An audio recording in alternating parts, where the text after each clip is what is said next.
Welcome to Anaya's recipes. Today we are going to make chocolate ganache recipe.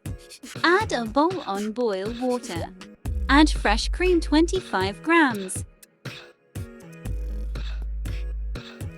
Add dark chocolate 50 grams.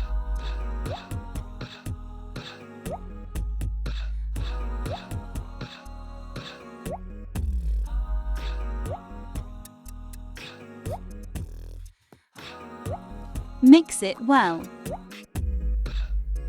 Don't add a single drop of water.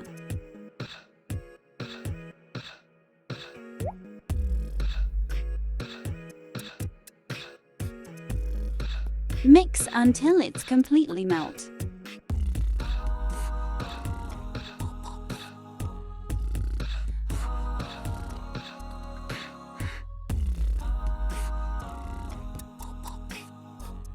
Your chocolate ganache is ready for topping. You can use this for cake topping and many more. If you like our video, subscribe to our channel.